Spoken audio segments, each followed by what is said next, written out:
technique et professionnel de Sandiara gannaaw bi nga xamee ni ànd na ci ak ñi nga xam ne rek ñoom ñoo di ay ñoñom rawatina ki nga xam ne moom moo di le ministre chargé de l'industrie et des infrastructures di Déthié Fall donc benn mission la boo xam ne dafay inscrire ci logique boo xam ne rek le gouvernement daf koy def coordination bu muy def jëmale ko ci li nga xam ne rek moom mooy moderniser la formation professionnelle fii ci Sénégal boobu la mbir nag ñu ngi ko implanté ci superficie bu toll 35 hectares yoo xam ne établissement boobule moom la daal di moom lañ ko fas yéenee def gannaaw bi nga xam ne lancé nañ ko depuis 2015 ba tey mais boobee ba tey mënul fexe ba egg donc état bi bëgg ko relancer ngir gën a suqali li nga xam ne moom moo jëm ci wàllum formation professionnelle. Sénégal de. C'est un projet très intéressant. waaw en plus bu yàgg quoi 2015 ba 2026 ça fait 11 ans. waaw 11 ans xam nga Sénégal rek ñun problème boobu dañ ko amoon. oui au moins xëy na les nouvelles autorités ñu ngi ci nekk di ci góorgóorlu. ngir changer loolu mooy ñun problème priorité la ñu am gis nañ fii vidéo boo xamante ni Macky Sall moo toog avec ses ministres ne leen lycée Sandiara bi lan moo tax boobu ba tey effectivement mënta pare pendant je sais pas 8 ans ngay tabax benn lycée benn xam nga 11 ans waaw donc là ils l'ont fini en quelques mois xaw ma ñaata mois sax et puis moins cher en plus donc ñun ñaari problème yi dañ ko amoon mooy benn ay chantier yu dul jeex yoo xamante ni duñu pare mukk mais ñaar qui va nous coûter très cher parce que kaay ma wax la gis nga déjà ñun suñu chantier yi problème bi ñu doon am mooy lim ñu daan coûter dafay cher gis nga tey on te parle de la route Thilmakha xaw ma fan démb maa ngi dégg Samba Tall Sarr di ko wax 24 milliards lañ ko facturé woon Sénégal 24 milliards actuellement 8 milliards 500 lañ koy defaree les 16 milliards restent voilà li nga xamante ni moom mooy problème yi nga xamante ni ñoo amoon ci réew mooy benn des chantiers yoo xamante ni duñu pare ñaar une surfacturation boo xamante ni systémique maanaam lépp lu ñuy def il faut ñu surfacturer 24 milliards ba 8 milliards 500 léegi nag yow tey déjà ca départ ba day am surfacturation ca départ ba mais en plus de ça dafay am surcoût pourquoi mooy am surcoût parce que day yàgg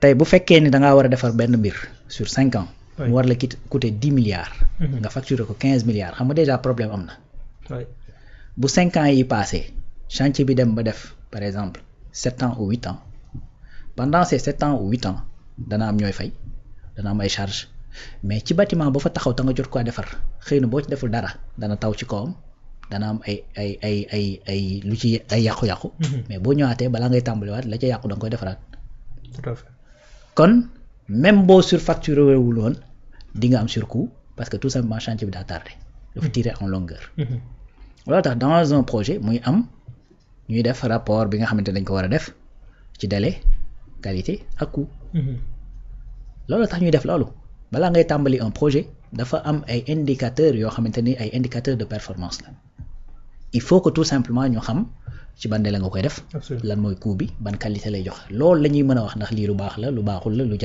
jaaduwul la et cetera donc mënoo jël benn chantier rek di ko def nii di dem rek kon su boobaa c'est-à-dire loo fi tàmbali lu ne mën nga ni heure bu paree baax na d'autant plus nag c'est-à-dire li ci gën a aberrant mooy mu nekk ci secteur boo xamante ni en vérité tout pays boo xamante ni da nga am ambition de développement mu leer ni yow maanaam sa bëgg développer yamul juste ci ay slogan ak ay wax loo xamante ni lu neex nit ci la c'est-à-dire da nga am une volonté réelle développer wu mënoo sàggane secteur boobu muy secteur formation ak éducation parce que dans ce pays lépp lu fi mënti nekk muy lu baax muy safaan ay nit a ko fi def c'est la ressource humaine moo koy def immeuble lu mu rafet ay nit a jël ay machine daal di koy tabax ñoo ko xalaat ñoo concevoir ñoo def architecture bi tali lu mu gudd lu pont rëy bu mu ci mënti doon c'est-à-dire c'est la ressource humaine moom moo koy defar kon ressource humaine boobu su baaxee lu baree mën naa baax bu sooxee mais lépp day sooxee tout simplement kon un pays qui a de l'ambition et qui veut aller de l'avant bokk na ci ses priorités yu gën a prioritaire su ma ko mënee waxee noonu mooy la ressource humaine te ressource humaine boobu li koy préparer mooy tout simplement l'éducation et la formation te ñun ñi ngi def formation ci Sénégal mais dañoo dem ba gis ni nekkul en adéquation ak yoon bi Sénégal war a jël. avec les réalités. très bien pour mën a développer wu. Absolument. ñu ne kon il faut que ñu prioriser la formation professionnelle. Ouais. la formation professionnalisante nga xamante ni boo ci noppee da ngay am métier. de ce fait loolu dina régler deux problèmes mooy nit ñi. Ouais. danañ teel a am métier teel a mën a servir le pays en même temps duñu dem di engorger di feesal les universités. kon lycée technique su fekkee da nga ko créer c'est-à-dire wala centre de formation technique li mu lay aider loolu la. mooy da ngay créer les bases pour que nit ñi am effectivement les outils techniques pour mën a réaliser li nga xamante ni moom mooy ce développement parce que en vérité la différence entre la science et la technique mooy tout simplement la science conçoit. Ouais. mais boo concevoir sans la réalisation c'est comme ni ma koy waxee. C'est théorisé sans pratiquer. En fait c'est ça c'est-à-dire un espoir du moins un espoir sans action n'est qu'un rêve. Un espoir sans action n'est qu'un rêve. Absolument. ay gént dong la.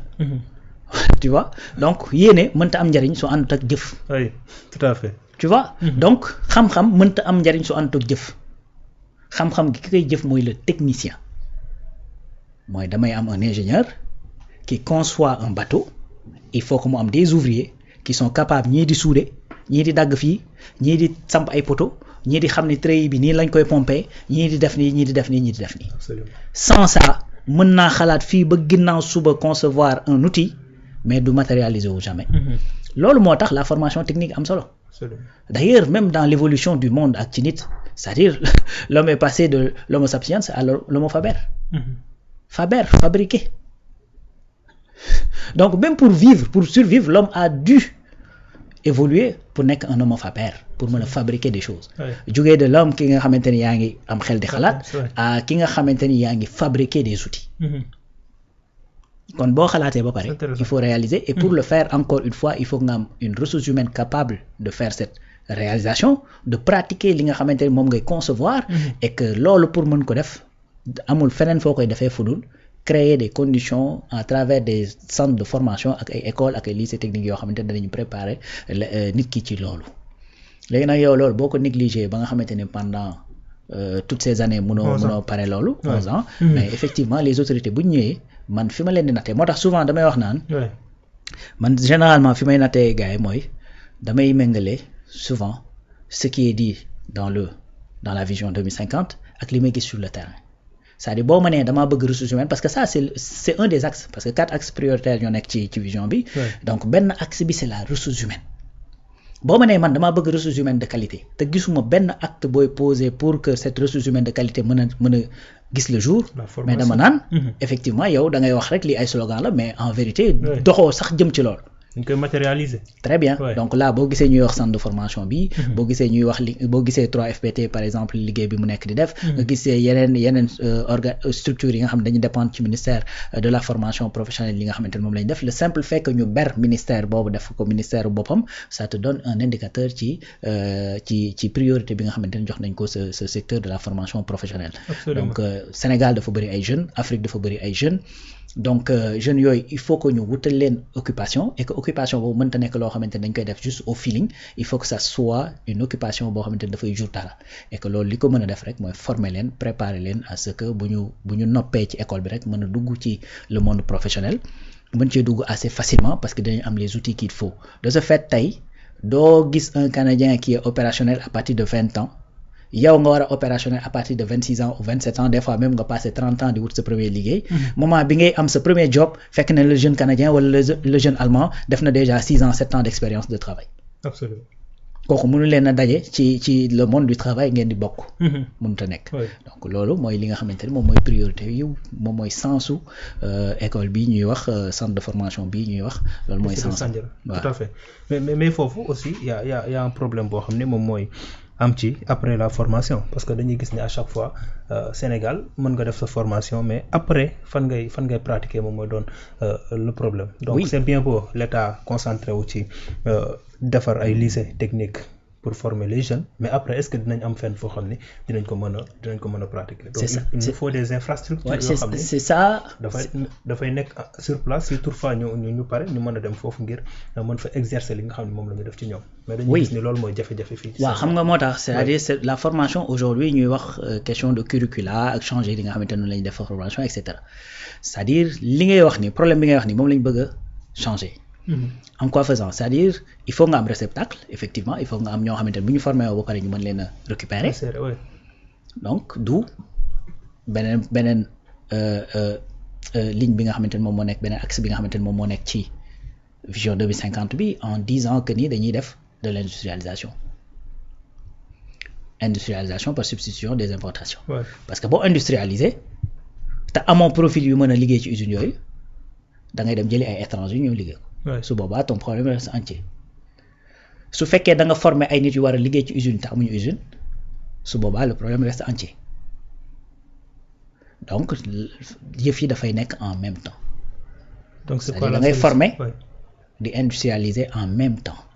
te loolu moo nekk di am actuellement rythme yi mënuñoo demandoo parce que da ciy am boo xamante ni mooy gën a woyof ko beneen bi.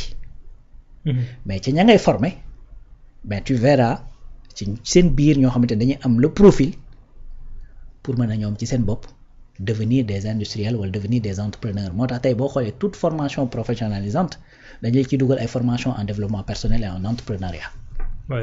dañ ko ci dugal.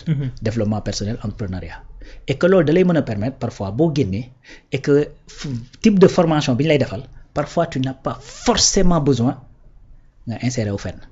Tu peux être ton propre employeur. Je te donne un exemple qui n'est pas loin d'ailleurs. Que j'aime pas toujours faire mais je vais le faire quand même. Man dama nekk géographie. Après ma dem def ay petite formation et tout ça donc bref après il y a eu des trucs mais bi may def formation en multimédia. C'est-à-dire bi ma defee 2 semaines de formation 2 semaines. De formation en Photoshop Photoshop donc laa jànguma woon même les autres outils kii yoo gënuma ko. 2 semaines de formation premier marché de 12 500. waaw lu néew la mais quelqu'un qui fait 2 semaines de formation am 12 500 bu la jox pour defar ay carte de visite tu vois. Avant may finir sama formation bi ma defee ay 4-5 mois de formation j'ai eu 2 marchés benn marché de carte de membre pour benn association 250 000 lañ ma ci fay. 250. Et un autre marché de site internet ñu commandé ma ñetti site internet bon après mu ngi noonu donc pour te dire te boobu je faisais maa ngi doon dugg sama 5e mois de formation au 6e mois. waaw benn ordinateur bu sonn laa yor benn affaire. waaw da ci sox. Oui. Mais là on m'a formé sur des outils qui sont capables su fekkee ni am naa tuuti inspiration de créer quelque chose loo xamante ni dana mën a permettre ma monétiser ko pour am dara. J'étais à l'école je commençais à devenir auto-entrepreneur bi ma génnee ci loolu c'est-à-dire fi ma joobee j'ai fait que 3 mois foofu après ma gis nekk ci sama ay fi bopp j'avais toujours mon sac dëggu fii génn fee et cetera et puis jusqu'à ce que ben voilà. Après tout ce qui a suivi quoi tu vois. Donc li ma bëgg a wax ci foofu mooy tey une formation boo xamante ni formation professionnelle la c'est-à-dire métier la lay jox et bu la joxee métier boobu tu as 2 possibilités soit da ngay gis ci seen biir ñi ñu formé ndoo kenn ku ci xaw a débrouillard créer quelque chose et récupérer parmi vous ñoo xamante ni parce que du ñëpp ñoo am fibre tamit entrepreneuriale du ñëpp ñoo ko mën a. Donc c'est ça qui fait la différence. C'est ça qui fait la différence. Absolument. Mooy tey doo dem jàng ba yéey say téere te doo am métier te fii da ngay gis loolu. da ngay gis ku jàng def ay études supérieures après lépp lu muy mën mooy concevoir des choses te parfois sax boo ko yóbboo ci yenn domaines yi tu es obligé nga jàngalaat ko nga formé waat ko defar ko de la capacitation. Léegi nag pour temps boobu yëpp ngay gàttandu jox ko des outils yoo xamante ne dana ko mën a permettre très rapidement mu mën a opérationnel. Par exemple tey un jeune boo xamante ni dafay jàng géographie nga daal di koy jël dugal ko ci benn centre de formation boo xamante ni lañ ko fay jàngal mooy de la géotechnique. Alors que mi ngi géographie mi ngi en licence de géographie par exemple. Mais licence de géographie c'est-à-dire il a les bases qu'il faut pour être très bon même en géotechnique. Mais boo nekkee licence géographie mën ngaa bañ a xam sax lan mooy géotechnique mën ngaa bañ a xam luy géotechnique alors que tu es en licence de géographie et je parle en connaissance de cause. D'accord. À l'université. Oui, Ouais. c'est normal parce que c'est un métier, et cetera yu demee noonu. Ouais. Maintenant bu fekkee dañ laa jël yow former la en géotechnique c'est-à-dire boo demee sur le terrain doo taxaw et là tu as un métier c'est-à-dire loolu mooy différence bi entre la formation professionnelle ak li nga xamante ne moom mooy kii bi léegi nag yow bu fekkee loolu la tey quelqu'un qui a un bac L2 nga xamante ni il est à la fois littéraire et un peu scientifique et cetera. boo ko formé en géotechnique nga formé ko en 2 ans c'est-à-dire il est capable d'aller sur des chantiers de faire effectivement ses prélèvements dem laboratoire faire ses tests et tout ça parce que ci tali géotechnicien bi li muy liggéey mooy natt ce qu'on appelle le pourcentage de compacité mooy tali bi bu ñu koy teg. il faut ñu natt après ndax matériaux yi ñu teg ni ñu jàppantee dëgër na wala dëgëru. Ok. pourcentage de compacité c'est-à-dire mooy ñëw ci terrain bi def prélèvement dem laboratoire def ay calculum et cetera pour wax ne ok on peut dire que c'est bon ou il faut que ñu defaraat couche bi. D'accord. Topographie la même chose. un étudiant bu def licence tey boo ko formé en topographie c'est-à-dire avec juste sa licence wala même en 2e année nga formé ko en topographie il est capable d'être opérationnel ci terrain bi. loolu mooy encore une fois juste des mécanismes pour mën a. exactement moo tax formation professionnalisante am njariñ loo xamante ni c'est-à-dire mais mënoo ko sax natt. parce que encore une fois dafay permettre nit ñi très tôt ñu opérationnel te plus nit ki di opérationnel très tôt mais plus muy amal boppam njariñ amal njariñ réew mi. parce que tey su fekkee ni yow da nga am benn rawaan boo xamante ni ba muy am premier liggéeyam am na 36 ans am benn maxtaar nga xamante ni ba muy am premier liggéeyam mi ngi 20 ans. mais li nga xamante ni moom ngay jëlee ci impôt ci maxtaar doo ko jëlee ci rawaan. Absolument. kon tout le monde y gagne. voilà donc maxtaar dina teel a mën a yor boppam yor njabootam indépendant. démystifier lu baree bari dootul sax am jotu dugg ci yenn yu ñàkk fayda yi nag en plus. tu vois ba pare état dana mën a am des gens opérationnels yu mën a porter son développement et bu développement boobu accès l'état va tirer quelque chose de chacun pour mën a doxal ay mbiram. Absolument donc foofu rawaan bala ñu fi génn la question subventionner la formation professionnelle l'état daf ci war a gën a yokk ay moyens alors. oui parce que tey dañuy gis ni askan bi ñu bari dañu vulnérable duñu am les moyens qu'il faut pour mën a def yenn formation professionnelle yi. waaw bien sûr. oui donc à la fin dañuy mujjee cédé wu ci. oui benn domaine boo xam ne. waaw looloo tax domaine de cœur la bëggoon nañ ko donc qu'est-ce que l'état doit faire pour gën a mën a suqali secteur yi wala boog jàppale ñi nga xam ne ñoom ñooy les jeunes yu bëgg a dem ci.